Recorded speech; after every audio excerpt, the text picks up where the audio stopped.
اسلام آباد میں گزشتہ روز سے بارش کا سلسلہ جاری ہے۔ ٹھنڈی ہواؤں نے جہاں موسم خوشگوار بنا دیا ہے، وہیں گرمی کا زور بھی مکمل طور پر ٹوٹ گیا ہے۔ موسم کا احوال بتا رہی ہیں ڈان نیوز کی نمائندہ رخسانہ خان۔ رخسانہ، بتائیے کیسا موسم ہے؟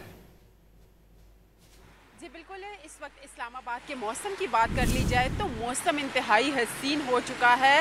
گزشتہ روز سے وقفے سے بارشوں کا سلسلہ جاری ہے۔ اس وقت بھی بارش ہو رہی ہے۔ موسم کافی خوشگوار ہو چکا ہے۔ گرمی کا زور مکمل طور پر ٹوٹ چکا ہے۔ شہری جو ہیں وہ کافی انجوائے کر رہے ہیں۔ ہر طرف جو ہے وہ حسین نظارے دکھائی دے رہے ہیں۔ شہری لطف اندوز ہو رہے ہیں۔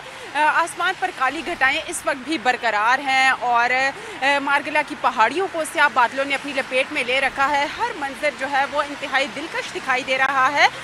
گرمی کی شدت میں واضح کمی واقع ہوئی ہے۔ اس وقت درجہ حرارت جو ہے وہ 25 ڈگری سینٹی گریڈ ریکارڈ کیا جا رہا ہے۔ اور محکمہ موسمیات کی بات کر لی جائے تو محکمہ موسمیات کا یہی کہنا ہے کہ ملک کے مختلف حصوں میں وقفے سے بارشوں کا سلسلہ جو ہے وہ 25 جولائی تک جاری رہنے کا امکان ہے۔ محکمہ موسمیات کے مطابق اسلام آباد، خطہ پٹوہار، مری، گلیات، کشمیر، گلگت بلتستان، پنجاب، خیبر پختونخوا، بلوچستان اور سندھ کے مختلف علاقوں میں گرج چمک اور تیز ہواؤں کے ساتھ بارشوں کا امکان ہے۔ اور اسی دوران جو ہے وہ موسلا دھار بارشوں کے باعث شدید بارشوں کے باعث نشیبی علاقے زیر آب آ سکتے ہیں۔ پہاڑی علاقوں میں لینڈ سلائڈنگ کا خدشہ ظاہر کیا جا رہا ہے۔ اس کے علاوہ مقامی اور برساتی ندی نالوں میں طغیانی کا بھی اندیشہ ظاہر کیا گیا ہے۔